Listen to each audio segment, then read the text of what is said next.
boa noite, boa tarde, bom dia aos internautas. Não sabemos o horário que vocês vão assistir.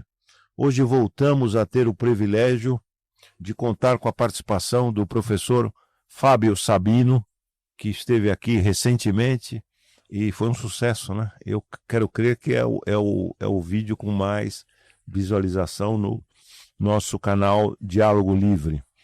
E o professor, generosamente, eu fiquei tão entusiasmado com ele. Antes de começar aqui, não é demagogia, ele vai confirmar.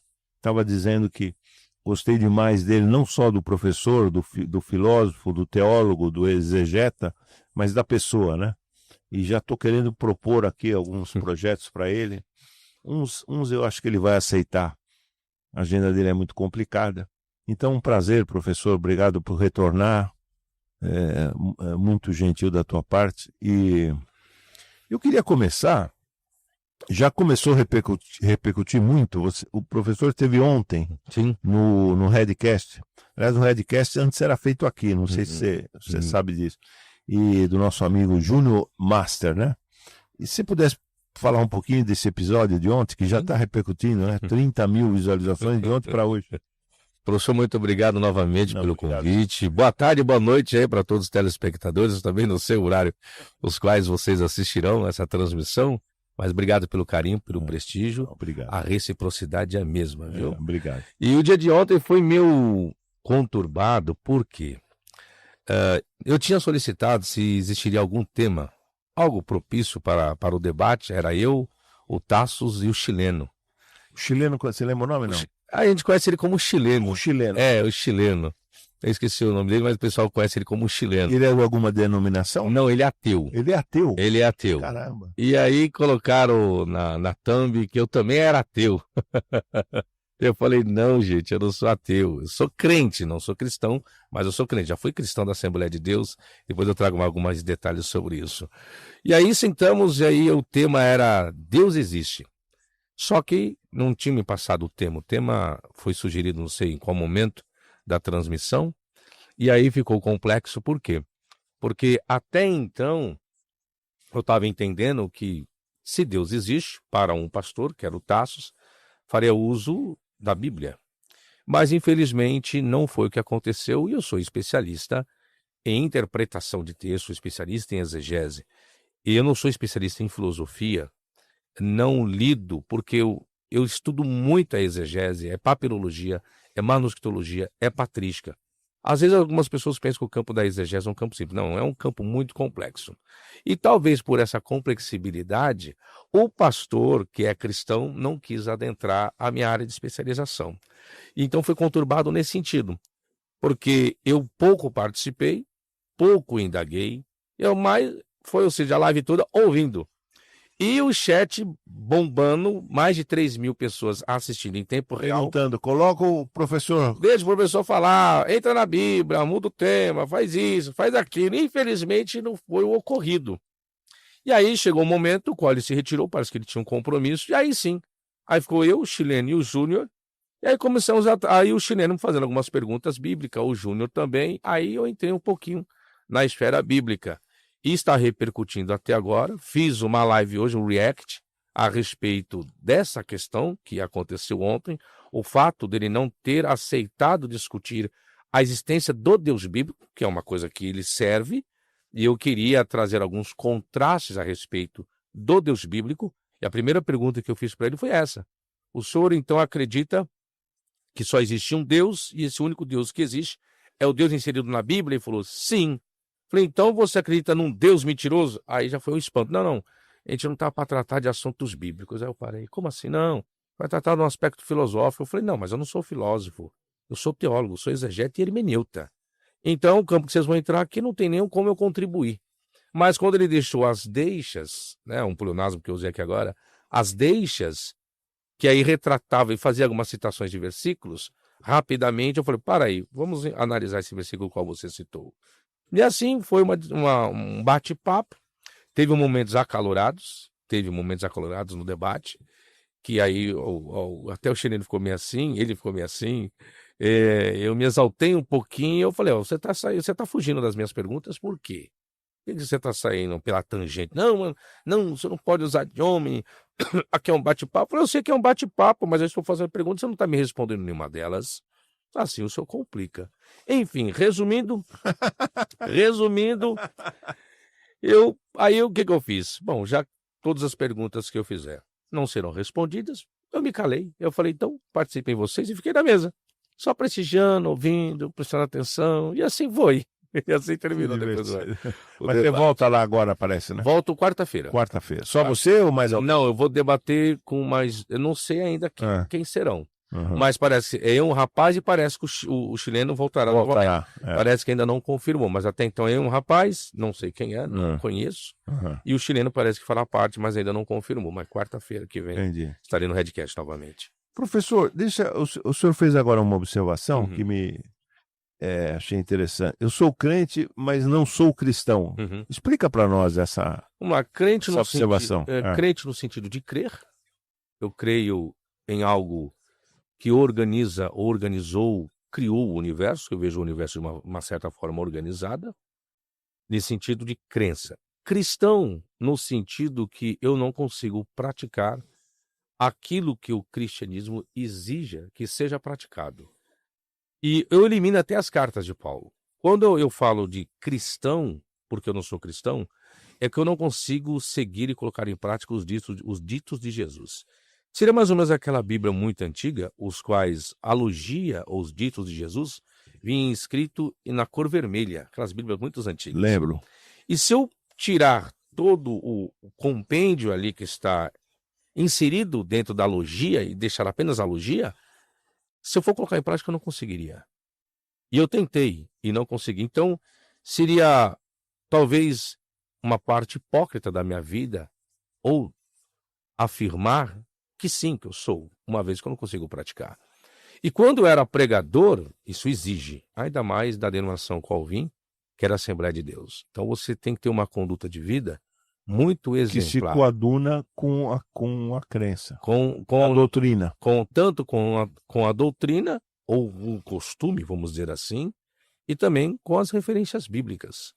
E eu fui vendo que eu não tinha condições alguma. Então, por não ter a capacidade, ter tentado, eu não ter conseguido, eu falei, bom, pois bem, então não me titulo mais como cristão e também não frequento mais o cristianismo, ou as denominações o qual eu frequentava. Então me classifico como crente porque eu acredito que exista, eu vou colocar um ser ou seres que criou o universo e está em sua organização. Quer dizer, por conseguinte, se a minha análise estiver correta, você, por exemplo, não aceita a Santíssima Trindade.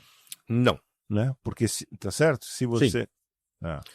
Por qual razão? Porque a criação da Trindade não é uma criação bíblica. Ela é uma criação da patrística dos pais das igrejas, antes do período escolástico.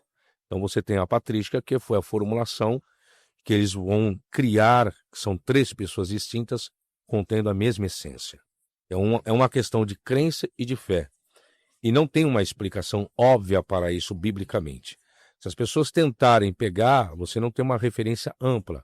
Porque caso a Trindade fosse existente como verdade absoluta, nós teríamos que ter a atuação e a função desde todo o Antigo Testamento. E nós temos a história de Jesus apenas no Novo. Quando você pega o Evangelho de João dizendo que o Verbo se fez carne e habitou, ou que no princípio era o Verbo estava com Deus, e o Verbo era Deus, ou até mesmo Paulo dizendo que ele é o primogênito de toda a criação, de toda a criatura, aquele que tem a primazia, isso você tem posteriormente. Então nós não vemos uma atuação perante os escritores do Antigo Testamento inserindo a figura de Jesus ali. Você tem questões subtendidas por intermédio do Novo, mas vamos supor que você está num período qual o Antigo Testamento está sendo canonizado. Nós temos a ideia de Jesus ali como a segunda pessoa da Trindade? Não, nós não temos. Então, para dizer que a doutrina seja verdadeira, seja verdade, eu teria que ter os 3 exercendo a sua função desde o Antigo Testamento. Sem existir nesse aspecto, se eu entendi corretamente, você se aproxima dos judeus, né? Porque os judeus não reconhecem. No caso seria. Né?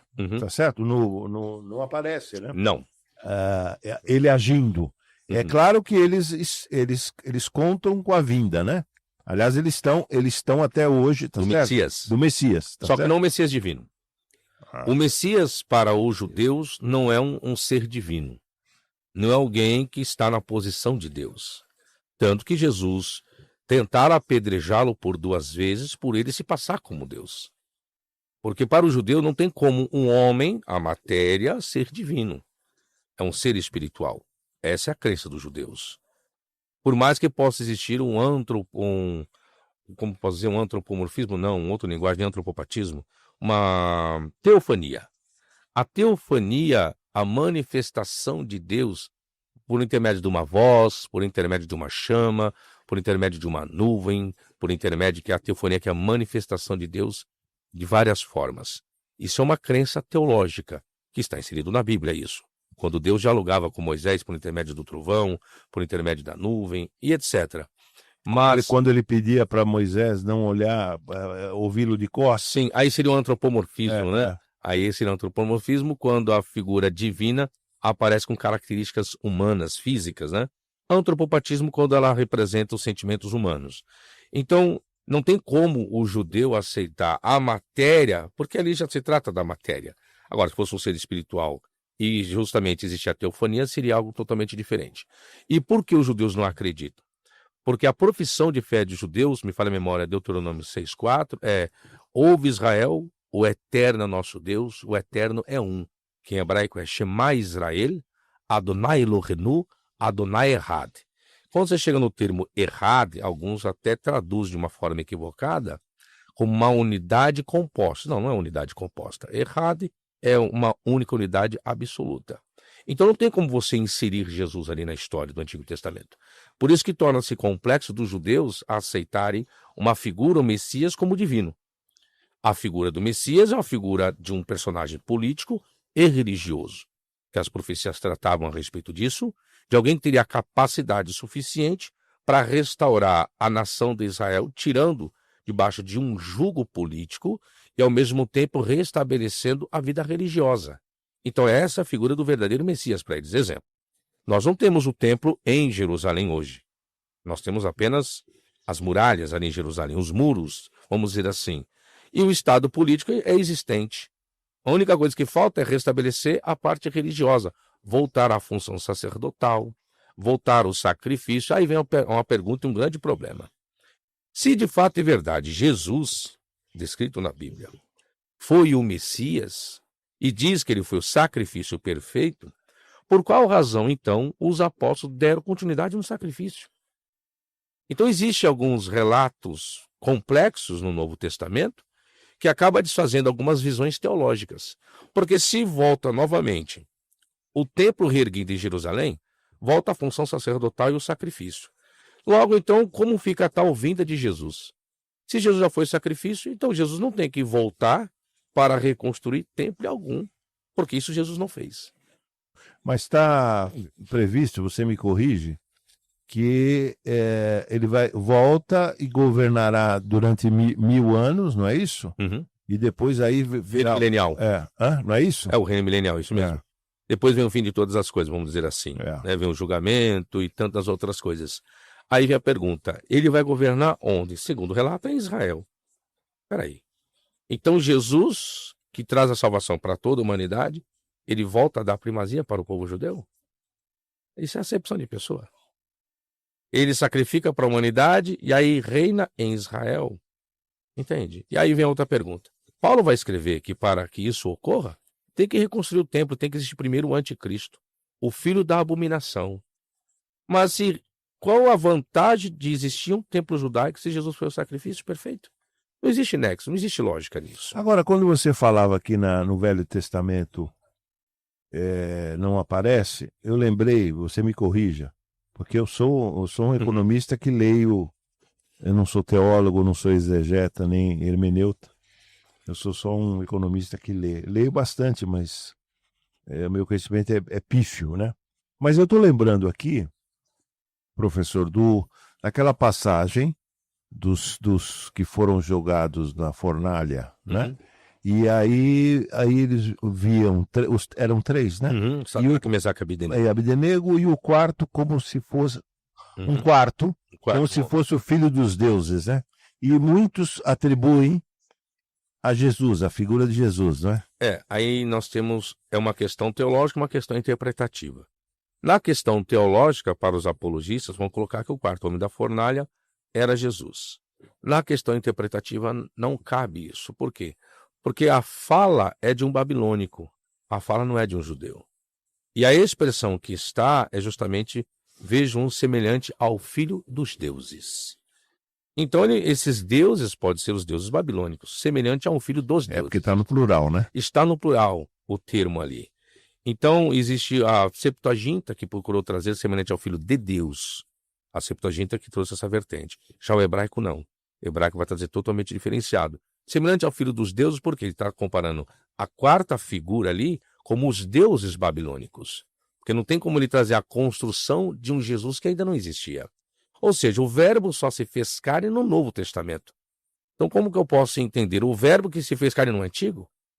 Porque ele está vendo a figura semelhante ao filho dos deuses como questões físicas, com matéria. Sim. Então, aí, se eu pegar que é Jesus, eu acabo contrariando aquilo que o evangelista João escreveu no seu prefácio. Tem problemas. Agora, outra passagem que é muito polêmica, né? Para quem não é cristão. Para quem é cristão, acredita e o cristão, seja na vertente católica ou na evangélica, ou protestante, a concepção de Maria, não é? Quer dizer, que ela teria sido fecundada pelo Espírito Santo, não é? Essa é uma passagem polêmica. Polêmica e complexa. Complexa. Vamos lá. Como eu não vou lidar, por mais que eu tenha fé e crença, não faço uso da fé e da crença para isso, nós temos um problema grave dentro da ciência. Por quê? Para que você gere um feto, para que o feto seja gerado no ventre de uma mulher, você precisa das questões genéticas, DNA. E a construção é dependente do óvulo, dependente do esperma. A não ser que eu materializasse o Espírito Santo, que o Espírito Santo, de certa forma, tivesse um esperma e aí fecundou. Aí nós estamos falando de um espírito fazendo uso da matéria. Para Deus é possível? Tudo para Deus é possível. Por isso que eu não entro no campo da fé nem da crença. Mas se for tratar de um Jesus mitológico, não há problema algum nisso. Para tratar de um Jesus histórico, que verdadeiramente existiu de fato e verdade, ele teria que ter nascido por os meios normais, como todos os seres humanos nascem. Já a concepção milagrosa não tem como. Por quê? Quando vai tratar a referência de Isaías 7,14, eis que a virgem conceberá e dará à luz um filho, ali quando vai tratar de virgem, não está dizendo que será um ato milagroso. O contexto ali não vai falar do Espírito Santo, que o Espírito Santo vai fecundar para corresponder, lá em Mateus capítulo 1, como um cumprimento profético 17,14. E eu tenho um livro escrito justamente sobre esse assunto. Ah, é? Só sobre esse assunto. Sei. Tem mais de quase 300 páginas só analisando Isaías 7,14, que tem um problema grave em Isaías 7,14 comparando com o relato de Mateus. Ali se trata de uma virgem, se trata de uma jovem. Então Isaías não está tratando de virgem, está tratando de uma jovem. Fizeram alterações de vocábulos também os tradutores da Septuaginta. São termos alma, você tem hebraico, você tem betulá em hebraico que é virgem, alma é jovem. Aí você tem partenos na Septuaginta que é virgem e neanis, que é jovem. E o problema foi justamente por 3 grandes especialistas do início do segundo século, Áquila, Símaco e Teodócio, que fizeram recensões da Septuaginta. E os mesmos não concordaram com o que o pessoal da Septuaginta fez. Eles falaram, não pode ser partenos, tem que ser neanis. E neanis é jovem, não necessariamente virgem. Aí depois você tem um problema com a hexápla de Orígenes. Que Orígenes, quando vai fazer sua hexápla, em 6 colunas o seu trabalho, que ele depende do... Explica o que é essa hexápla. Hexápla, Orígenes, ele pega o texto hebraico, a Septuaginta, pega o trabalho de Áquila, Símaco, Teodócio e coloca a sua tradução. Tá. Então, a hexápla é um livro em 6 colunas. Tá. Então, ele faz uma análise e traz aquilo o qual ele sugere. E aí também, aí vem a parte tendenciosa, porque era um pai da igreja, acreditava numa concepção virginal e aí acabou colocando partenos. Então, quando existe a canonização, eles vão dar preferência à questão da fé e da crença e justamente da concepção virginal de Maria. O problema não é a concepção, o problema é dizer que ela continuou sendo virgem. Porque a questão do nascimento de Jesus não é só o fato de ele ter nascido do ventre de uma virgem, sem a participação de José, o padrasto de Jesus, vamos dizer assim. Mas que ela continua sendo virgem, ou seja, ela foi virgem antes e depois do parto. Com base em quê? Na crença e na fé. Por isso que às vezes tem que tomar cuidado aonde que entra a mariolatria. Não, mas aí Jesus teve irmãos, né? Então, É outro problema. Não, pressupõe o seguinte, que ela tenha perdido efetivamente, de fato, né, a virgindade, sendo fecundada por José, o pai adotivo de Jesus, né? Faz sentido isso? Então, existem duas linhas de interpretativas nesse caso.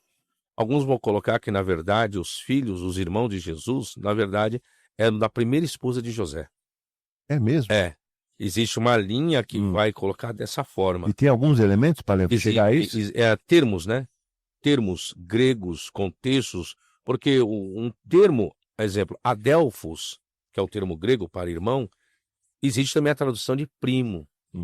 Então, não necessariamente seja irmão, e depende muito do contexto. Então, para defender que Maria ela continuou virgem, então coloca-se que os irmãos que apresentam os 4 evangelhos que Jesus, como Tiago, que se coloca foi um deles, então vai colocar que, na verdade, eram irmãos de Jesus por parte apenas de José, mas com outra mulher, considerando que José é padrasto de Jesus. E aí agora ela se continuou virgem, não porque a passagem em Mateus não permite isso. Vai dizer que José não conheceu Maria até que deu a luz a Jesus. Então você tem uma expressão de limite aí, até. Então depois que ela deu a luz, bom, você entende. Então aí sim, ela conheceu. Ela conheceu o sentido bíblico, né? Sexual. Houve o coito. Isso. Colocaram eufemismo ali apenas. Né? Então seria um erro dizer que ela continuou virgem, né? Sim. É um erro. É um erro. Porque ela teve né? Interessante. E tem poucas passagens, tem poucos elementos para a gente analisar historicamente o pai de Jesus, né? Então, muito pouca coisa. Do que está canonizado, do que for dos livros, que nós temos 27 livros do Novo Testamento, nós não temos nem muita história nem de Maria e nem de José. E você vê a complexibilidade, apenas um único escritor que vai tratar da infância de Jesus. Lucas vai tratar de Jesus sendo circuncidado, se me falha a memória, o 8º dia, e vai tratar de Jesus com 12 anos no templo. Então você vê tanto discutindo as coisas de meu pai, sim, não é isso? Ele está lá indagando lá, que ele vai responder para a mãe dele, né? Então você vê que os escritores, eles tratam um pouco da mãe, do pai e da infância dele. Agora, a prerrogativa maior seria justamente na infância dele. Do que está canonizado, nós só temos esse relato, apenas esses 2 relatos. 8º dia, sendo circuncidado, e aos 12 anos no templo. Logo, não posso dizer que ali ele está se preparando para o seu bar mitzvah, porque a cultura do bar mitzvah surge posteriormente. É uma cultura que pertenceu ao 1º século. Nos coloca que a estrutura veio do 3º século em diante, para dizer que Jesus, 12 anos, estava no templo, porque ele estava sendo preparado para a sua formatura.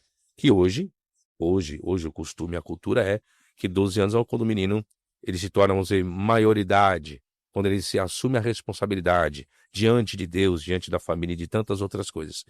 Então, do que está canonizado, nós não temos muito da história de José. Agora, diz existir livros apócrifos, considerados apócrifos e pseudepígrafos, que vai tratar a respeito dessa infância de Jesus ao lado dos seus pais. Aí nós temos, que não foi canonizado. Mas temos. E onde está o problema nisso tudo? É que assim como que nós temos canonizado os 27 livros do Novo Testamento, nós temos os manuscritos a partir do 2º século, nós temos também muitos livros apócrifos e pseudepígrafos a partir do 2º século. Esse é o problema da canonização, da escolha humana dos livros, daquilo que eles acharam por bem e criar esse compêndio chamado de Bíblia, ou melhor dizendo, Novo Testamento. E aí, com essa argumentação muito boa sua, a gente, de alguma maneira, se tiver boa intenção, e não precisa muita inteligência, para chegar à seguinte conclusão. a Bíblia não é a palavra de Deus. A Bíblia contém. Essa é uma discussão que interessante, né? Você podia fazer alguma observação? Vamos lá. Quando nós dizemos que a Bíblia... Que é um debate que está correndo agora na internet, né? Você vê, existem até 3 vertentes. É. A Bíblia não é, alguns vão dizer que a Bíblia ela é, ou que ela contém. Então, a Bíblia não é a palavra de Deus, é um ponto. Segundo ponto. Quem que para os nossos internautas, fala um ou dois nós. Exegetas vão dizer que ela não é a palavra Tá. de Deus. A Bíblia não é a palavra de Deus. Já os apologistas vão dizer que a Bíblia é a palavra de Deus. Já outros vão dizer que a Bíblia ela contém a palavra de Deus. Vamos lá. Por quê? Dos 3 pontos. Porque ela não é a palavra de Deus, tá? Não vou dizer aquilo que eu defendo, mas aquilo que é sugerido. Tá. Porque são homens que escreveram. Aí existe a questão da inspiração, que é um outro ponto que a gente pode discutir depois. Ela não é porque foram os homens que escreveram. Não foi Deus quem escreveu, o homem. Agora, a Bíblia, ela é a palavra de Deus. Aí entra o quesito da inspiração, que Deus inspirou os escritores, os personagens a escreverem aquilo que Deus quis e inspirou. O que contém a palavra de Deus é aquilo que é significativo, da onde existe a aparição, a presença e a atuação de Deus dentro da história. Então, onde existe a atuação de Deus, então ali você está contendo a palavra de Deus, porque é a informação o qual ele inseriu para o sacerdote, para o profeta, ou usando qualquer um dos seus instrumentos humanos, e aí inspirou, e aí a pessoa levou as diretrizes, levou a informação, o que deveria ser feito, o que deveria não ser feito. Tanto o lado positivo quanto o lado negativo, aonde você contém a palavra de Deus. O que é mais viável, o que é mais provável para não danificar muito, espiritualizando, usando um pouco da fé e da crença, é que ela contém a palavra de Deus. Se você pegar os 10 mandamentos, colocando que realmente, de fato e verdade, Deus escreveu, então você tem algo que contém aquilo que veio de Deus. Seriam os 10 mandamentos. Então você pode dizer que a Bíblia ela contém a palavra de Deus. Entende? Então, nesse sentido que as pessoas colocam. Agora, para o leigo, ou para quem não crê, ou quem está começando a estudar, ele enxerga um Deus muito vingativo, né? São 2 construções diferentes. O que nós temos? Nós temos o problema da atuação dele no Antigo Testamento, onde precisa validar a sua vontade e o seu desejo. Com quem é o Deus do Antigo Testamento? É aquele que criou um casal, houve-se os problemas, vieram os filhos, ele tenta novamente intervir na história dos filhos, Caim e Abel. Não houve um resultado benéfico, como não houve um resultado benéfico com Adão e Eva. Ali até então ele está tentando apaziguar a situação. Após isso surge a história de Noé, considera um homem justo, vê que toda a raça humana é má dentro do seu caráter, então ele decide... Ele se arrepende de ter criado, né? Sim, é a expressão que se faz uso, né? Me arrependi de ter criado. Isso, o arrependimento, que nós chamamos de antropopatismo, na figura de linguagem, atribuindo os sentimentos humanos para a divindade. É a forma que as pessoas estão enxergando quem é Deus e como é Deus. Após isso, aí houve o dilúvio, aí sobra-se Noé, Sem, Cão, Jafé, seus 3 filhos e suas noras e sua esposa. Dessa história surge a... Só. Biblicamente, só eles, sim, né? E os animais. Sim. E os animais. Sim, isso.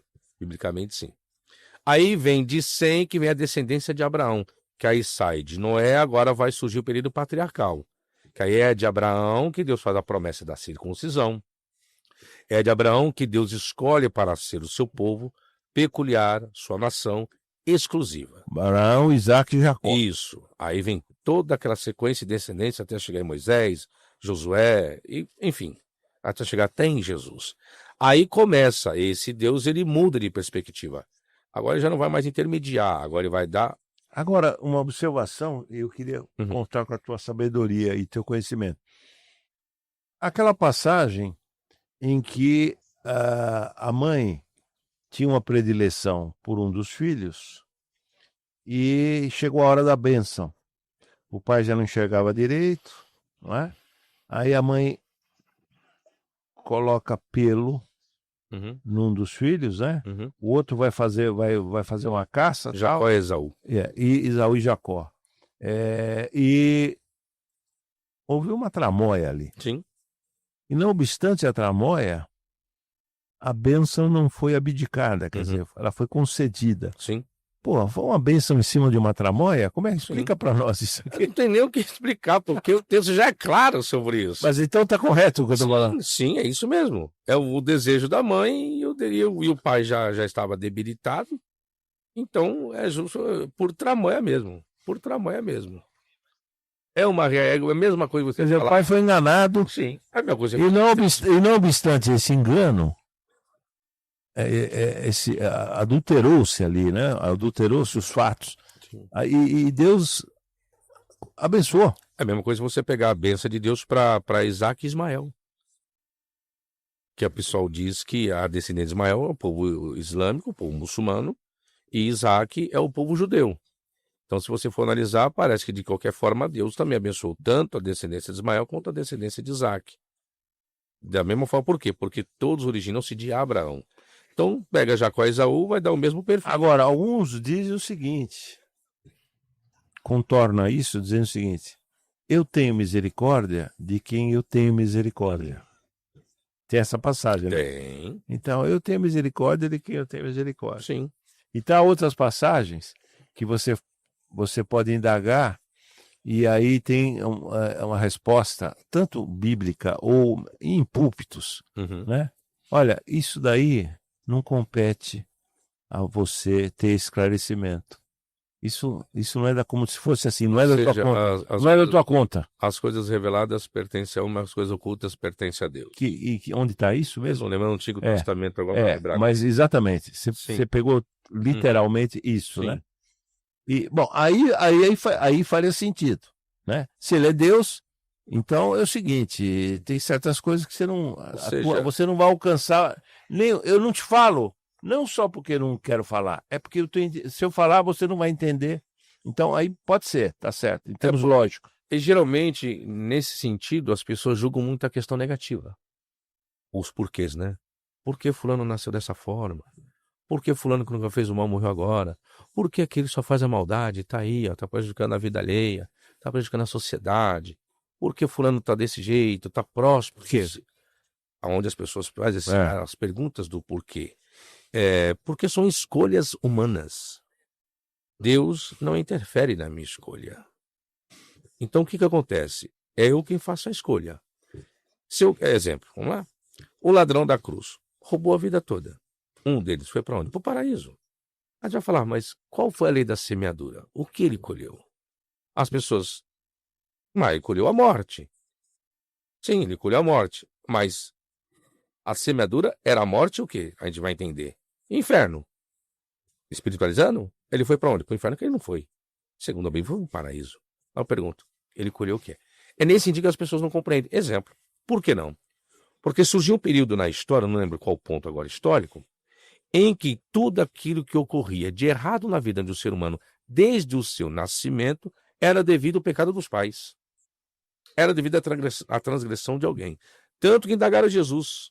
Mestre, quem pecou para que esse nascesse assim? O pai ou a mãe? Aí, nenhum nem outro. Esse nasceu assim para que o poder de Deus seja feito na vida dele. Parafraseando. Ou seja, a vontade de Deus adentra. Assim como o ladrão da cruz. Então, como Paulo. Paulo, grande perseguidor da igreja, tirava as mulheres dos seus lares, os pais, os filhos, lançava na prisão. Não era mais fácil ter escolhido alguém que não fez tantas? E Paulo admite isso. Paulo vai falar. Eu fui perseguidor da igreja, eu fiz isso. Quando estavam matando lá, eu dava o meu voto a favor. Eu concordava. Eu assinava embaixo.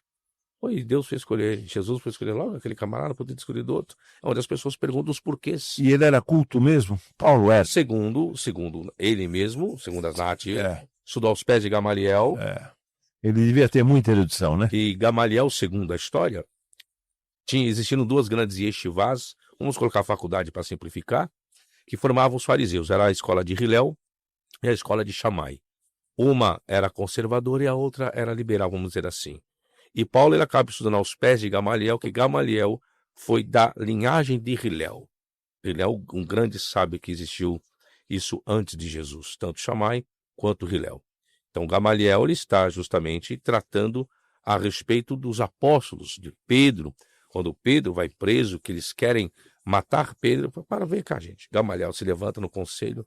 Espera aí, se essa obra for de Deus, não tem como desfazer. Se for de Deus, não dá para desfazer. Agora, se não for, vai ser igual aos outros.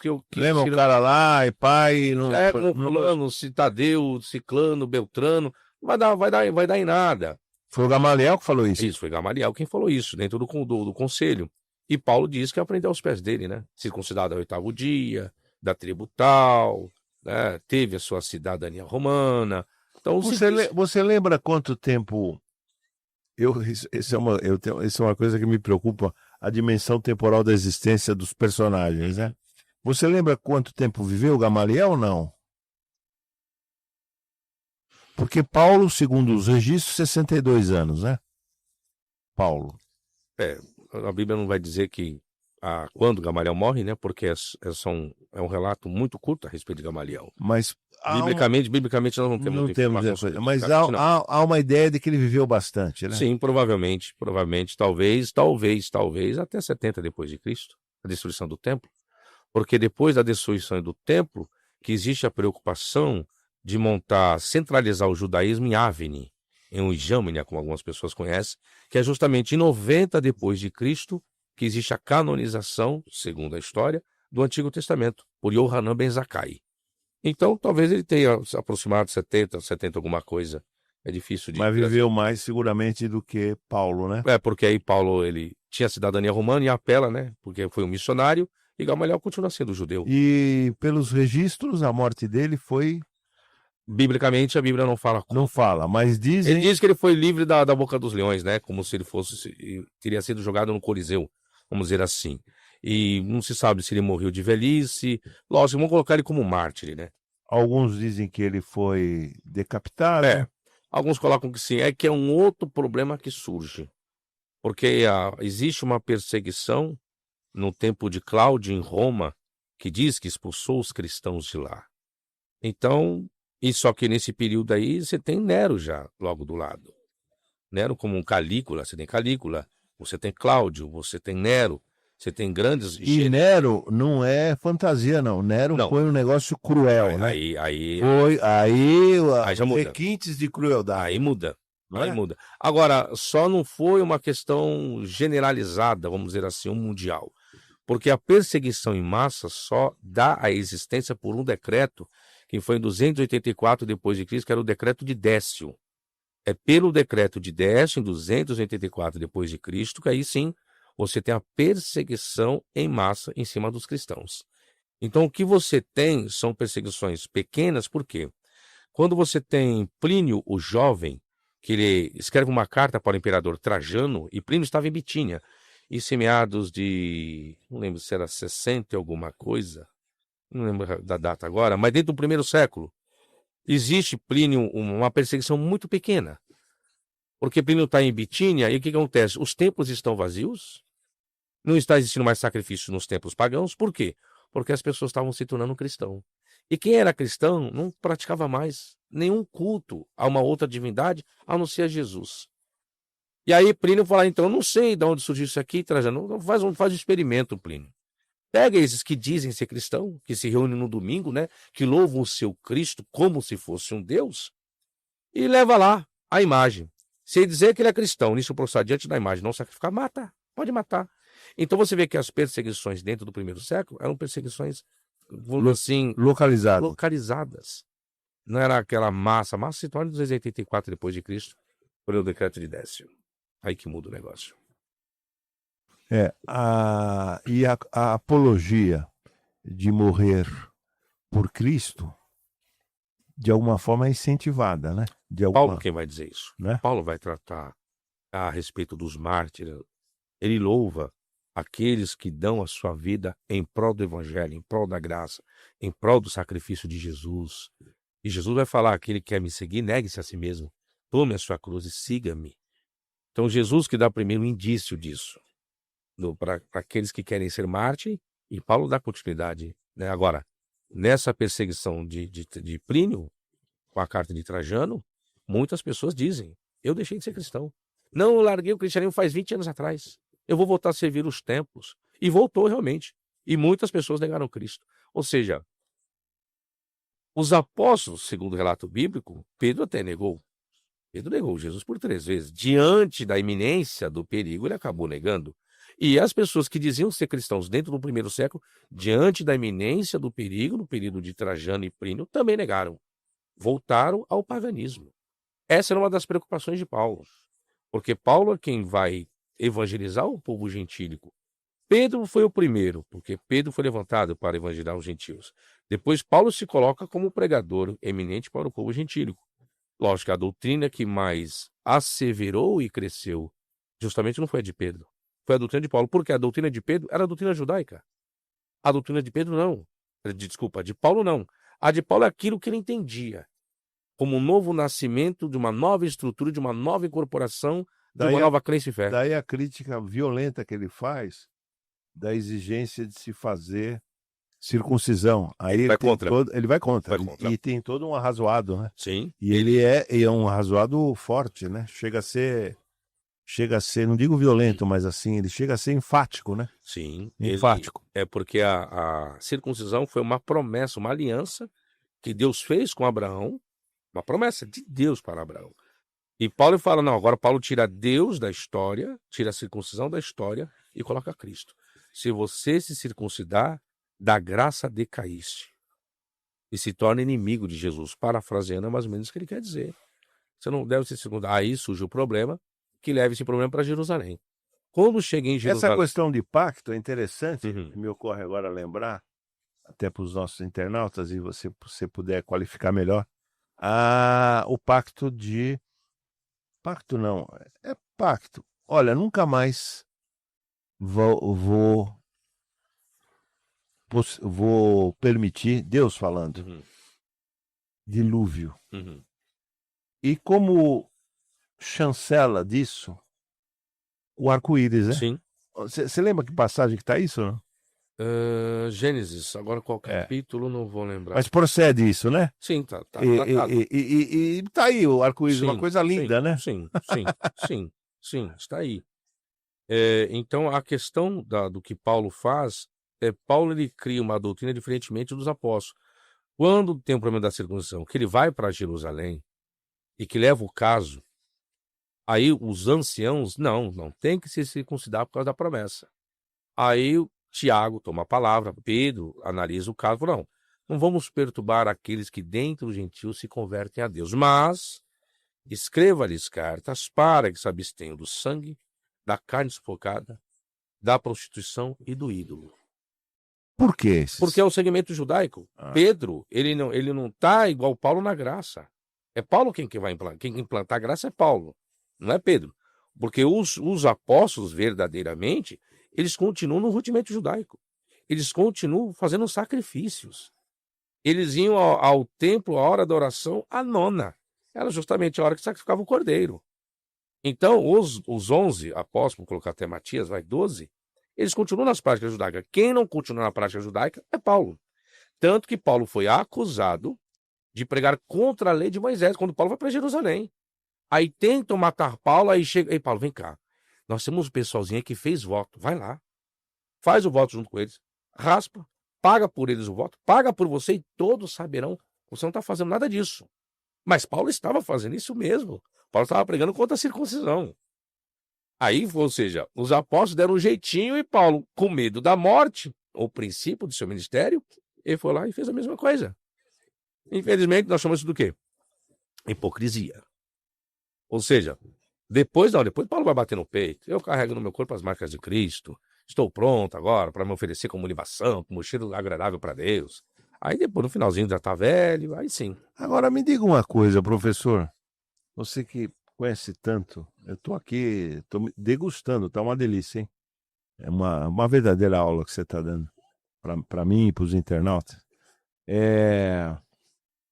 Quais as interpretações? Diga pelo menos 2 ou 3. O que era esse espinho na carne? Muitas pessoas até chegam, você conhece, né? A dizer, ele tinha tendências homossexuais, né? Você já ouviu isso? Né? Já. Depende de qual tradução você faça uso, o que que acontece? Os manuscritos que deram origem às traduções, os manuscritos unciais em grego, não tinham pontuações, vírgula, nada disso. Isso veio surgir posteriormente. E está escrito assim: e foi-lhe dado um espinho na carne, vírgula, a saber, vírgula, o mensageiro de Satanás. Se você respeitar essa tradução, o espinho na carne de Paulo era o quê? Um mensageiro de Satanás. Enchendo a paciência Para me esbofetear, a fim de que não me exaltasse diante das revelações. Então, se você respeitar a pontuação de algumas traduções, então um espinho na carne era um mensageiro de Satanás. Aí que você, esbofeteava mesmo. aí você pega... Esbofeteava literalmente ou... Não, no sentido figurativo, É. né? Aí você pega, aí você vai ter que dizer quem eram esses, ou quem era o mensageiro de Satanás. Você pegar Satanás no sentido de adversário, que é uma das traduções possíveis do termo Satã, você pode pegar dentro do contexto. Então, esses mensageiros de Satanás eram as pessoas que estavam atrapalhando o ministério de Paulo, na cidade de Corinto. Paulo estava sendo perseguido por outros judeus ali dentro. Então, você pode colocar que era um grupo de pessoas que estavam tentando atrapalhar o ministério de Paulo. Então, pode ser, existe a possibilidade do espinho na carne de Paulo terem sido os seus próprios compatriotas, que eram judeus, que se tornaram inimigo deles e queriam atrapalhar o ministério dele. É o mais provável dentro do contexto. Contextualmente, seria o mais adequado. E tem um fato que eu vou citar aqui, que até mais forte que esse, né? Um paradoxo, que é Jesus mesmo dizendo o seguinte: não são os apóstolos 12? Pois eu te digo, Jesus dizendo, pois eu te digo que um entre eles é o diabo. Sim. Não sei que passagem, onde está isso. Está nos evangelhos, que vai tratar de Judas. Não é? É. Aí, Por que, agora eu te pergunto, por que esse paradoxo? Por que ele vai pôr ou seja, o diabo para cumprir? Para ele cumprir? vai colocar dessa forma. É. É o que ele vai colocar dessa forma. Aí, só que existe um outro problema mais grave ainda nisso. É a respeito do fim da vida de Judas. Se nós respeitarmos Mateus e Atos, Mateus vai colocar que Judas saiu para se enforcar. É o que Mateus vai colocar. Atos dos Apóstolos vai colocar que ele saiu para se enforcar, ele chega para os caras e fala: ó, me arrependi, quero devolver o dinheiro. Os caras falam: ó, meu, esse problema é esse contigo. problema é teu. É teu. E Atos, Se vira nos 30. Né? E Atos dos Apóstolos vai colocar que ele se precipitou. Isso é o que a Bíblia vai colocar. A patrística vai colocar algo totalmente diferente. Um pai da igreja chamado... Explica para o internauta o que é a patrística. Patrísticas são as pessoas que sucederam os apóstolos. Exemplo, nós temos quem sucedeu o apóstolo Judas foi Matias. Esse entraria como o primeiro participante da patrística. É aqueles que sucedem os apóstolos. Só que nós temos apenas quem sucede, apenas Judas é Matias. Quem sucedeu Pedro e os demais, Felipe, Bartolomeu, Tomé, Tiago, filho de Alfeu, aí nós já não temos. Aí da patrística morrem os apóstolos, os pais das igrejas. Primeiro, Clemente de Roma. Exemplo, nós temos Inácio, Policarpo. Aí nós temos segundo século, nós temos Tassiano, nós temos Justino Mártir, temos Irineu. Aí nós temos um grupo de pessoas que deram continuidade à pregação do evangelho, chama-se as suas homilias, os seus estudos, as suas palestras. Eles são os pais das igrejas, chamadas de patrística. Isso vai até o terceiro, quarto século, se me falha a memória. Então você tem os primeiros. Do primeiro século você tem Clemente, Inácio e Policarpo. Esses são os principais. E tem Papias fechando o primeiro e iniciando o segundo. E é um dos fragmentos de Papias, em 5 fragmentos que se achou, que vai tratar da morte de Judas diferentemente do que está nos evangelhos. Papias vai dizer que, na verdade, Judas não se matou, mataram Judas. Precipitaram Judas de um penhasco, ao cair, pegaram as suas entranhas, colocaram em cima de um carro de boi. E aí conduziram ele para longe. Isso é uma das vertentes. Mas onde está o problema? Caso Judas tenha se matado, algumas pessoas dizem que ele se matou, ele foi para o inferno. Onde existe um paradoxo aí, quer ver? Se Jesus, vamos colocar que Jesus é Deus. Jesus sabia da vida de Judas? Sim. Filho de Deus, sim. Sabia que Judas iria traí-lo? Sim, sabia. Se Jesus sabia disso tudo, então por qual razão Jesus prometeu para Judas que Judas reinaria ou governaria ou sentaria em um trono para julgar as 12 tribos de Israel. Se Jesus, sendo divino, sabendo o futuro de tudo, fez, então Judas não foi para o inferno. Porque Jesus não poderia fazer uma promessa para alguém sabendo do resultado final dele. Isso é um paradoxo. Isso é um paradoxo. Isso é algo que mexe. Aí tem um outro problema. Algo que a Bíblia vai colocar. De fato e verdade, Judas traiu Jesus? Olha o que o texto vai dizer. No último ato da ceia de Jesus, onde está celebrando a última ceia, Jesus dá o bocado molhado. E olha o que diz um dos evangelhos. Que é um dos quadros retratados de maior importância na história da arte, né? Quando Judas come bocado, ele diz assim, e Satanás entrou dentro dele. Ou seja, como se ele tivesse uma incorporação e após ter entrado, aí que ele vai até a turma de sacerdote. Entregar de José, eu pergunto, quem entregou Jesus? Quem é o cara? O cara que eu beijar é ele. É. Não é isso que ele fala? Mesmo. Aquele que eu beijar é o cara. Agora vem a pergunta, então quem entregou Jesus? Judas ou o inimigo?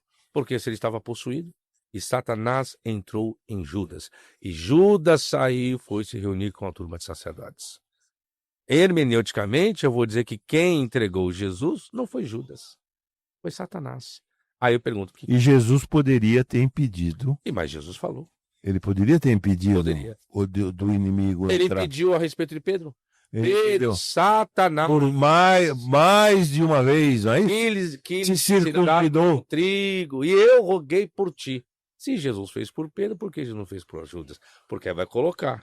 E também Jesus tinha o poderio para desviar, não é? Não tirou do lado do demoniado e não jogou nos porcos, e era uma legião. A manada ali, isso. Não é? Então ele poderia, né? Se a força. Não, aí não. Mas é porque coloca, porque aí entra a tal da predestinação. Aí vai colocar que Judas foi predestinado a trair Jesus.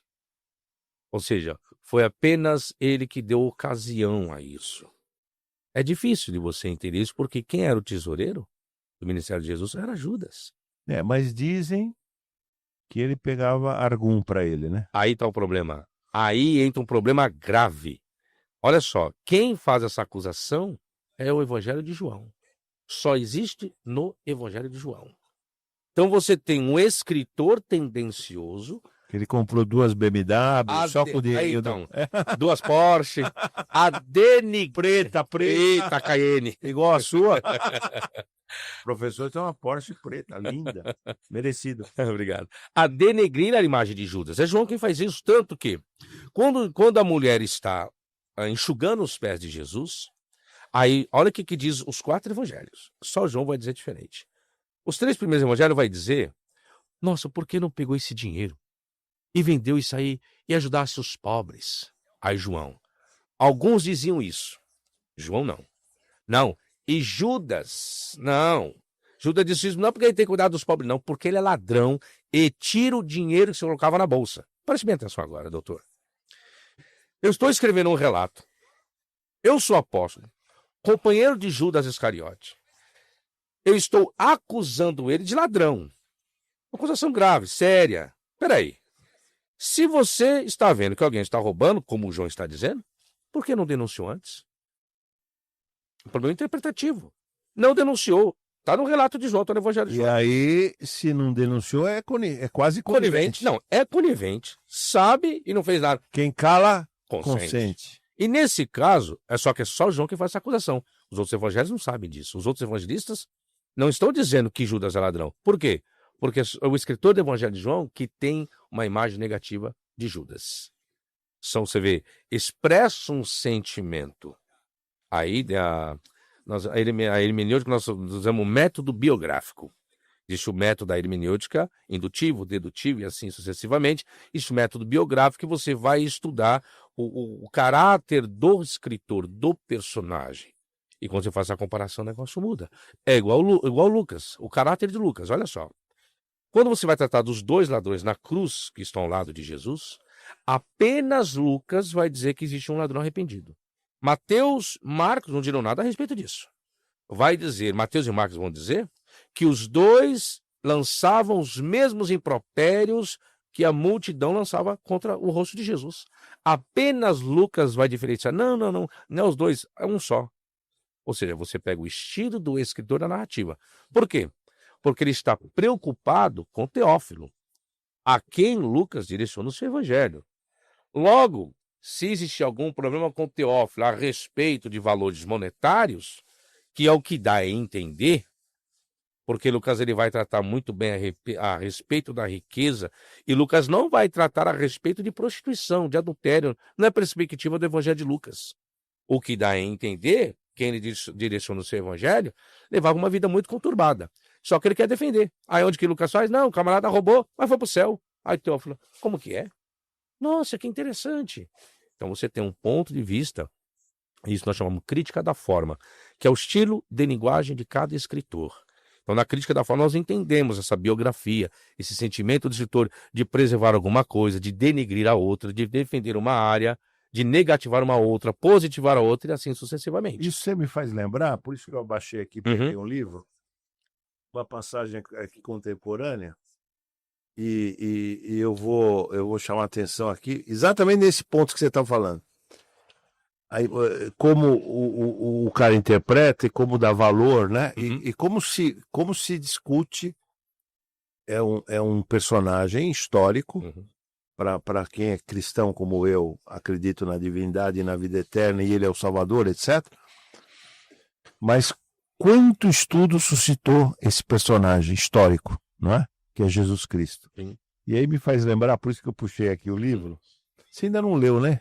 O livro que eu te dei, ainda você não teve a oportunidade de ler. Ainda não. Depois, quando você quiser ler, começa pelo Delfim. Tá. Então, eu estou dizendo para os internautas que escreveram onde é que se compra. Isso aqui é um livro que a FGV fez em homenagem aos meus... A FGV e meus amigos fizeram homenagem aos meus 70 anos, né? E tem um artigo do Delfim aqui, eu estou falando do livro para falar do artigo do Delfim. E o Delfim soube que eu gostava de estudar, eu não sou professor igual você desse assunto, eu sou um estudante. Sim. Não, mas o senhor é professor. Não, eu sou professor de economia. Mas é professor. Mas não desse assunto, eu sou um aluno, estou aqui, aliás, degustando a sua verdadeira aula que você está dando. Obrigado, professor. E aí o Delfim soube que está aqui. Depois, quem quiser. O livro está sendo vendido na livraria Drummond do Conjunto Nacional. Lá, com certeza, tem. Deve ter em outras livrarias, mas na livraria Drummond do Conjunto Nacional. Então, tem um artigo do Delfim, e o Delfim descobre que eu sou estudante de coisa. O Rego, você já leu a biografia de Cristo escrita pelo Hegel? Eu falei, eu li, acho que li umas 3 ou 4 vezes. É mesmo? Vamos fazer uma discussão? Eu vou reler, ele também já tinha lido. E aí ele marcou, fizemos 3 sessões de 1h30. Uma deu até 2 horas, tá bom. E o japonês, que é sócio dele, né? Lá na terceira, falou, pô, vocês aqui, pô, 2 horas, 1h30 discutindo, a terceira vez discutindo a biografia, a resposta do Delfim. O Delfim era maravilhoso, né? De uma inteligência, eram umas frases assim, era uma verdadeira lancetada. Yokota, presta atenção numa coisa. Não teve ninguém na história da civilização que o tempo foi contado antes dele e depois dele. Ninguém! Que resposta maravilhosa. Pô, se esse cara não é importante, o cara vai dizer, vocês estão perdendo tempo estudando a biografia de Jesus feita por Hegel, não importa se é Hegel, né? Se é Hegel que fez. A resposta do Delfim é, olha, é o único cara. Então esse cara alguma importância teve, né? Mesmo para quem não acredite, né? Sim. Esse cara foi importante. Não tem como. O tempo é contado antes dele e depois dele. É o único personagem na história da civilização. Hein? Isso mesmo. Não tem como correr disso, não. Então, eu puxei o livro aqui não para fazer elogio em boca própria, ou ego trip, né? É para corroborar isso aí. Tranquilo. Certíssimo. Mas E é um personagem que fez você... Você estuda há quantos anos esse personagem? 23. 23 anos debruçado, né? 23 anos. 23 anos, arduamente. de Gênesis Apocalipse, igual eu venho montando séries agora. Tô na série Paulo. Foram 83 aulas. 80 e não terminei. Estou entrando nas cartas pastorais agora. Carta de Timóteo, carta de Tito, e ainda vai para Filemão. Isso vai virar livro. Livro, vai. Mais de 1000 páginas. Mais de 1000. E é sempre a mesma editora, não? Sempre a mesma editora. É? Como é que é o nome dela? Bock 2. Bock? Bock 2. Ah. Bock 2. Boa editora? Boa? Até hoje, assim, me deu algumas dores de cabeça lá atrás, mas conseguiram resolver. Tá. Porque eles terceirizam a gráfica, né? Ah, tá. Então não foi problema deles, problema da gráfica. Gráfica, problema de gráfica. Aí me deu um trabalhinho, levou 3 meses aí para poder despachar o material para os alunos, mas termo de custo-benefício adequadamente, a qualidade da capa, a qualidade, enfim. Professor, me ocorre te perguntar, que eu vou perguntar que é ao vivo, é a coisa. Se você tiver que negar, eu saberia entender. A gente podia desenvolver um curso aqui, um curso curto, ministrado por você, remunerado, claro, e que depois pudesse se transformar em alguma coisa editada ou não, mas aí você que diria, você toparia fazer um mini curso de 6 sessões? Tranquilo? Você topa? Você topa? Aqui no Sim. a gente grava, etc. Hermenêutica. Não é? Minha especialização. Seria um negócio espetacular. Bom para a pessoa leiga. Para voltar ao aprendizado. Introdução à hermenêutica bíblica, em 6 episódios. Tá, dá tranquilo. Em 6 episódios dá, não dá? Dá com bastante proveito, dada a sua... Sim. Você tem uma capacidade didática fantástica e você tem uma memória privilegiada e uma verbalização veloz. Sim. Porque tem alguns caras que são importantes, como você, mas ele fica... a fala lenta, não tem? Eu sei como que é. Não é verdade? Sim. E ele fala devagar e você não, pá, pum, pá, é impressionante, é um dom, né? Sim, é dom. Isso é dom. Isso é um dom. Isso é dom. Você nasceu professor. Sim. Você nasceu para ser professor. Nasci para ser. E descobriu, até que logo você descobriu, né? Eu descobri por intermédio de 2 pastores amigos meus. Você não é pregador, você você não é missionário. Você é professor. Você é professor. Aí incorporei. E eles pegaram em cima de que episódio? Eu estava dando um estudo sobre o livro do Apocalipse.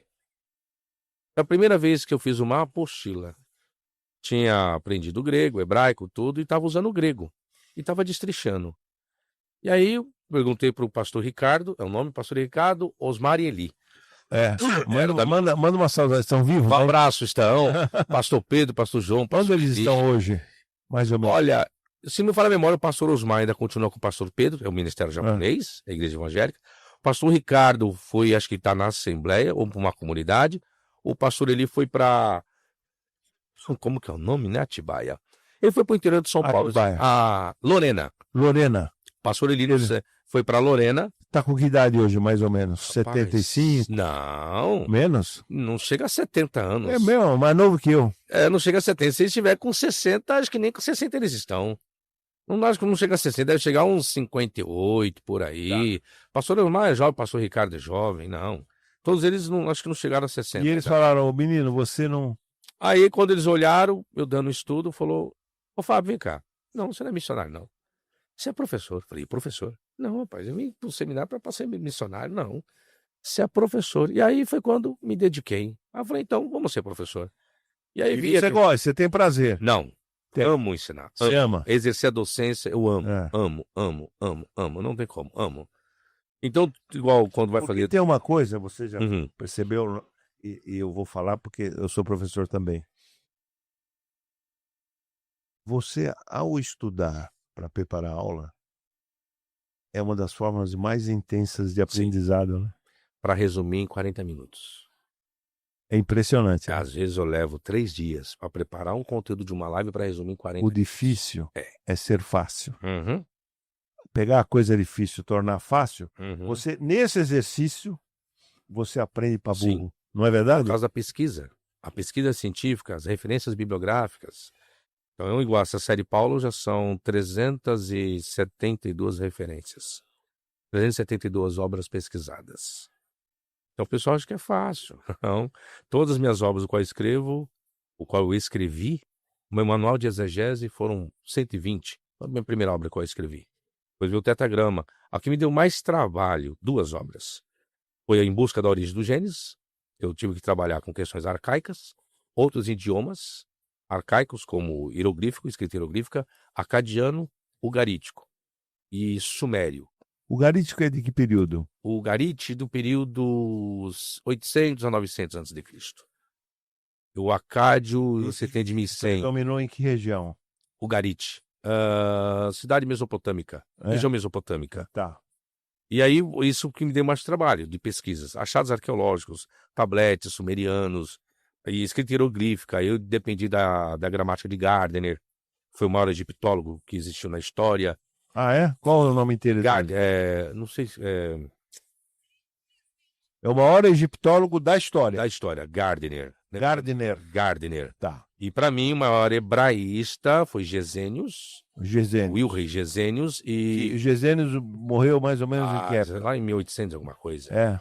Se não falha a memória. E aí depois você tem o maior lexicógrafo, o gramático foi Gesênios, e o maior lexicógrafo foi 2 grandes personagens, Luíde e Correlê Baumgartner. Ou Baumgartner. Isso aí são os grandes referenciais dentro do hebraico. O Baumgartner, de que período? O Baumgartner, não vou me recordar agora, mas em 1900 alguma coisa. Tá. O Gesênios é o mais antigo. Tá. Gesênios mais antigo. Então o que me deu mais trabalho foi... E esses estão disponíveis em português? Esses caras não? Não, em inglês. Tudo em inglês? Inglês. Então o que me deu mais trabalho foi Em Busca da Origem do Gênesis, por causa da história dos pontos arcaicos, e se Jesus não ressuscitou. Aí foi um grande passo, porque eu tive que entender a tese de William Lane Craig, hoje vivo ainda, um grande apologista norte-americano. E aí eu fui pesquisando quem conseguiu trazer uma probabilidade melhor contra a tese de William Lane Craig. Encontrei 3, mas os 3 os quais encontrei chegavam em alguns pontos que não ia bacana, não ia legal. E aí eu comecei a entender, eu escrevi essa minha obra, com mais de 370 referências bibliográficas, que é E se Jesus não ressuscitou, que é uma indagação de Paulo, que Paulo escreve em 1 Coríntios capítulo 15, foi o título desse meu livro. Que aí eu debato, e se Jesus não ressuscitou? O que aconteceu? Se o internauta quiser comprar, está disponível na Amazon? Está na Amazon, todas as minhas obras. Se Jesus não ressuscitou. De que ano que é esse teu livro? É desse ano. Desse? Publiquei esse ano. Então é fresquinho. Publiquei esse ano. Puxa vida. Esse ano publiquei. Você não trouxe ele aí pra gente mostrar? Não trouxe, eu sempre esqueço. Pra mostrar. Eu tenho 10 obras publicadas, sempre esqueço. 10, Tenho 10 obras publicadas, eu sempre esqueço. E uma coisa bacana, eu tenho 20, mas as tuas 10, é você do começo ao fim. Sim. As minhas 20 são organização. Sim. Esse aqui nem é meu, é sobre a minha pessoa, mas não, entendeu? Então você tem muito mais mérito, porque você é o seu começo ao fim. Sim, do começo ao fim. É análise, é resumo, abrindo capítulo, discute um assunto. E por esse último livro, conta assim pra gente, quantas horas, de que hora você fazia, de madrugada? Ou não ressuscitou? É esse aí, Você começou quando? Eu comecei... Setembro do ano passado? Não, comecei em maio do ano passado. Maio do ano passado. Pronto? Ficou pronto em fevereiro. Fevereiro desse? Fevereiro. Tá. E aí você dedicava a esse livro, quantas horas? Vamos lá, eu levantava às 5h30 da manhã, aí eu fazia minha live e até meia-noite. Até meia-noite? Até meia-noite. Dormia 4 horas por dia só. Tá. E só em cima do livro? Só em cima do livro. Mais nada? Não, só em cima do livro. Quer dizer, só fazia a tua live? Sim. E mais nada? Só, e o livro. E esse período todo sobreviveu com aquelas aplicações que você tem em Paris, em Londres, em Frankfurt? E na Espanha que eu vou agora, em agosto. Continua as aplicações? Não, continua, as aplicações continuam. Eu estou esperando quem vai aplicar, viu? Mas pelo prazer, né? Pelo prazer de estudar, né? Não, eu gosto. Até meia-noite. Eu já cheguei a ficar 3 dias. Ininterruptos. Só indo no banheiro para fazer xixi? Justamente porque um assunto às vezes chamava outro assunto. Aí eu abria 2 páginas do Word e ia jogando lá. Isso aqui depois eu vou encaixar com tal coisa. E assim é como quando eu escrevo, faço dessa forma. 10? 15, vamos? 14, tá bom. Que Então, horas são agora? 19h, 19h07. Dá 16, vai. Ajuda. A gente sai rapidinho e você põe o personagem. Tá bom? Edir Macedo já tá aí, né? O Edir Macedo. Então nós vamos parar. Então, eu quando eu escrevo... Depois nós vamos jantar, né? Vamos. Tá. Só não posso demorar muito. No jantar? Não posso demorar muito, porque tem outros compromissos. Tá bom. Então, o que acontece? Então, eu escrevo dessa forma.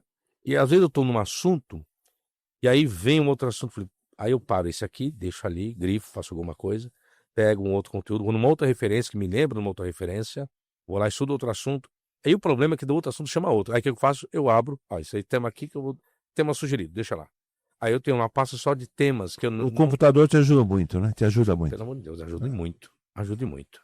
Ajude muito. Igual, inteligência artificial, joga lá. Não, gente, eu ainda sou da época.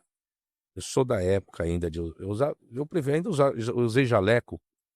Eu fui professor de usar jaleco, escrever em lousa. A tecnologia surgiu, ajudou muito, ajudou. Mas existem coisas igual, vou ensinar hebraico.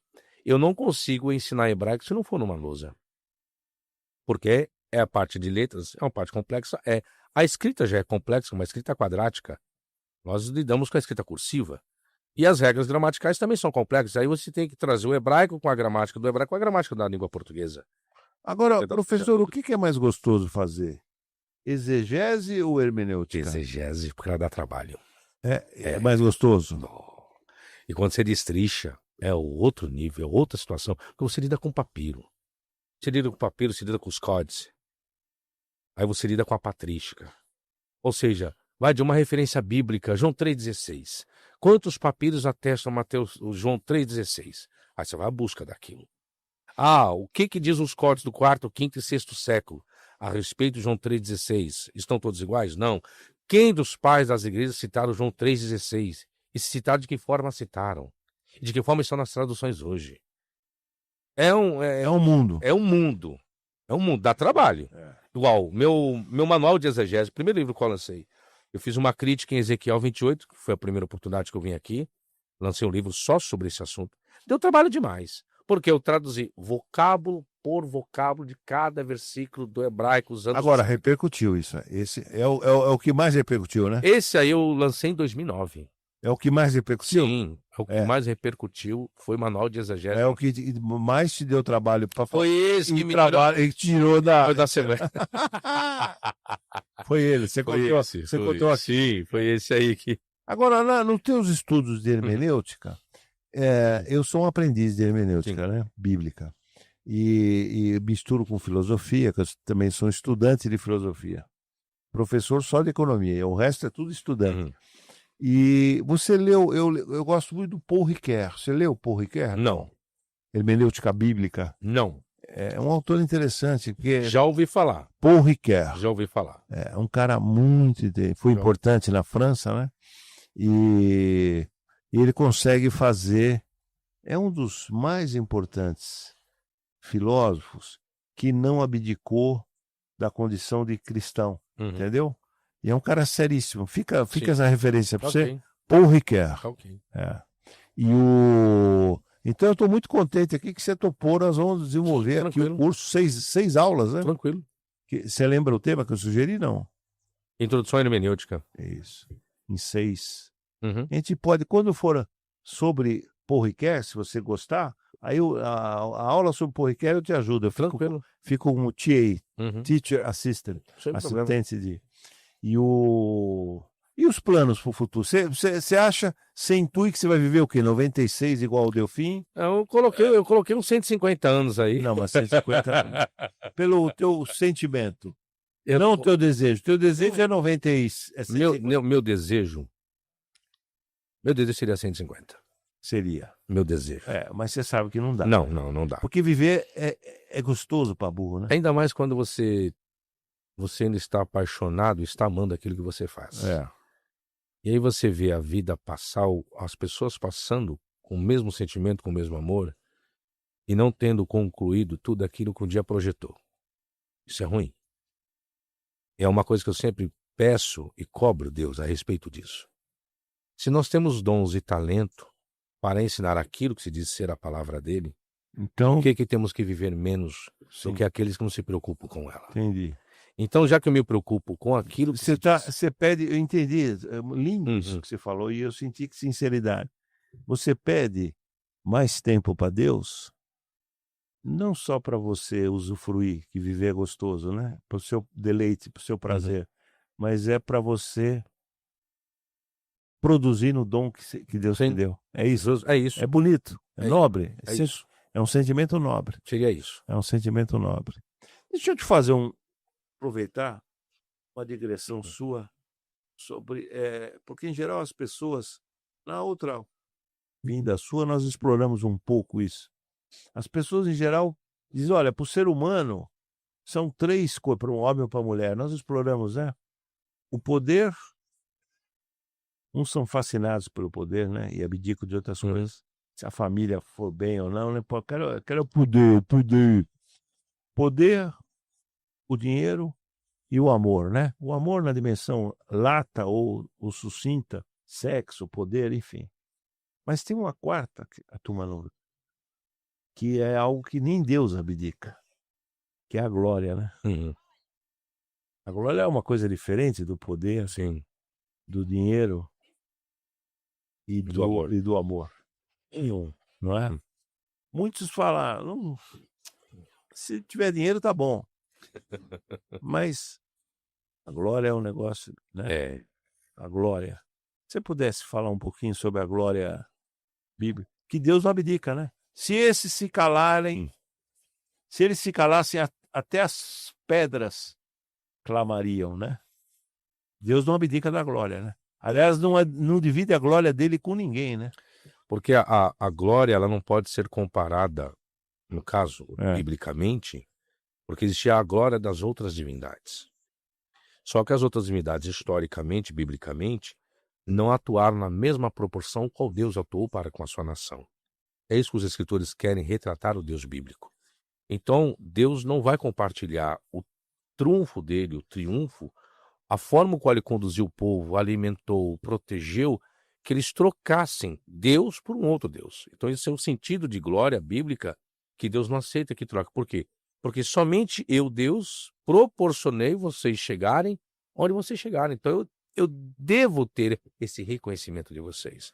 Então, pode Aliás, eu mandei maná cair do céu, maná, codornizes, a nuvem, a coluna de fogo, abrir o mar. abrir o mar. Então, essa é a glória de Deus. Então, trocar Deus daquilo qual ele É, demonstrou é uma é uma ingratidão, ingratidão, que é uma forma de sim, traição, né? que o qual o homem não tem essa glória a fazer e a realizar, apenas ele.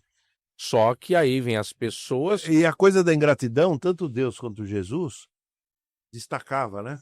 Lembra na cura dos 10 Uhum, leprosos, né? Leprosos, só um voltou para agradecer, né? sim, A coisa da ingratidão é a pior coisa que tem. É a pior coisa que tem. A ingratidão, eu digo também que ela existe nos erros e nos acertos. Você é uma balança. A sua balança do acerto está lá em cima. Às vezes, por um único erro, tudo aquilo benéfico vai por água abaixo. Isso é ingratidão também. Você ser julgado por um único deslize, uma única falha ou um único erro diante de todas as qualidades e benfeitorias o qual você fez. Isso também é ingrato. Isso é ingratidão. Aí eu falo onde falta a lei da reciprocidade às vezes. Mas ingratidão de quem aí nesse caso? No caso do julgamento das pessoas. Tá. Porque as pessoas nos julgam por os nossos valores, não pelos nossos defeitos. E às vezes os valores falam muito mais alto do que os próprios defeitos. Às vezes a pessoa tem 90 qualidade, ou 99 qualidade e um defeito. Só que aquele defeito é aquilo que mancha e denigre a imagem das 99 qualidades. O julgamento de outras pessoas é muito cruel. Isso é ruim. Foi isso que fizeram com Jesus. Aliás, está dito, né? Não julgueis Para que não seja. para que não sejais julgados, porque na medida que julgarem os outros, vos julgarão a vós. Qual foi o defeito de Jesus? E outra coisa, você fica olhando aí o cisco que está no olho dos outros e você não vê a trave que está no... Justamente. Igual, qual foi o defeito? Diversas vezes ele fala Uhum. para não julgar. Sim. Não julga, não julga, não julga. Não julga que é fria. Cabe a Deus julgar. Não é? Cabe a Deus o julgamento. Sim, só cabe a ele. E qual foi o defeito de Jesus? Se nós analisarmos biblicamente, Jesus só fez coisas boas. Só procura ajudar a sociedade. E mesmo assim, o jovem fala assim: bom mestre. Ele fala: por que me chamas bom? Bom é o Pai que está no céu. Sim. Bom só um. Bom é o Pai que está no céu. Bacana isso, né? Sim. Por que me chamas bom? Então é igual mestre. Bom mestre. A por que ninguém me... chamais de mestre, É. porque um é o vosso mestre. É. Tem muitas coisas Tem interessantes. coisas simples, né? Sim. E lindas, né? Sim. E a coisa do amor, né? Da caridade. A caridade. No teu nome expulsamos o demônio. No teu nome, não sei o que, no teu nome. Apartai-vos de mim, vós não vos conheço. É o que falta hoje. Mas quando lhe vimos com fome, quando lhe vimos com sede, como lhe vimos nu, enquanto não fizeste a um desses pequeninos, a mim não fizeste. Apartai-vos de mim. Não é eu, Jesus. É o que Jesus fazia. A caridade. Caridade. Que é um dom, né? Que é um dom. São A poucos. caridade é um negócio impressionante, né? E como é que é? Tem a fé, tem a esperança, mas a terceira é mais forte, a caridade, né? Uhum. A caridade é superior à esperança e à fé, né? E ser superior à fé é um Porque a negócio. caridade é atitude, caridade é ação. Essa é a diferença. Esperança é um momento, é o acreditar. A fé é o imaginário, é a possibilidade, é quando eu espero algo acontecer. A caridade não, a caridade é ação. E a atitude. fé é algo que, de alguma maneira, a fé, ela tem uma dimensão egoística grande, né? Já a caridade tem uma dimensão altruísta, né? Claro que você pode devagar e dizer o seguinte, que o altruísmo é uma forma de egoísmo. Às vezes pode ser, mas não sempre, né? Às vezes você vê um cara com dificuldade e você fala assim, eu dou um exemplo bem simples, hein? E você vê um cara com dificuldade e aquilo te incomoda. Então você ajuda o cara, não porque você quer ajudar o cara, é porque você quer tirar aquele mal-estar da tua frente. Sim, Então o teu altruísmo é uma forma de egoísmo. Tem também. isso, não tem? Tem. E como tem. E como tem. E como tem. Não é pouco, não. Professor, Muito uma honra, uma obrigado. espetacular. Gostou, Luizinho? O menino é bom demais, né? Demais. Você é bom demais, cara. Esse dom que Deus te deu foi caprichado. Foi. Primeiro que é um dom bonito, né? Sim. O dom de ensinar é um dom, Uhum. um dos dons mais... Eu digo que o primórdio da história é o ensino. Então você tem esse dom e o teu dom é caprichado, que Deus te deu. E você está usando ele direitinho. Parabéns, parabéns. Obrigado, Saulo. E eu vou tentar aproveitar um pouquinho, não em proveito meu, em proveito dos internautas. Sim. Eu descobri o mundo digital agora. Esse nosso canal tem o quê? 5 meses, né, Luizinho? E tá indo bem, já tá com 12. Eu tô falando desse canal, eu tô falando do outro. E esse aqui também já tá com 12 mil, né? Então é isso. Professor, muito Eu obrigado. agradeço. Uma honra, mais uma vez. Sabia que ia ser bom, né? Mas você ainda me surpreendeu. Você é terrível, terrível. Nada. Eu queria ter um filho assim. Você tem quantos anos? 48, vou fazer dia 22. Você tem idade para ser meu filho. Tenho, professor. Eu queria ter um filho assim. Obrigado, Eu que professor. agradeço, obrigado. Bom, então tá aí. Vamos ter, de vez em quando, o jeton dele é caríssimo. Esse menino anda de Porsche. Mas vamos ter ele aqui, brincadeira, ele não cobra nada para vir aqui, só pelo prazer de ensinar. E vamos ter o professor Fábio Doravante, tá bom? Obrigado a todos. Obrigado, professor. Obrigado, professor.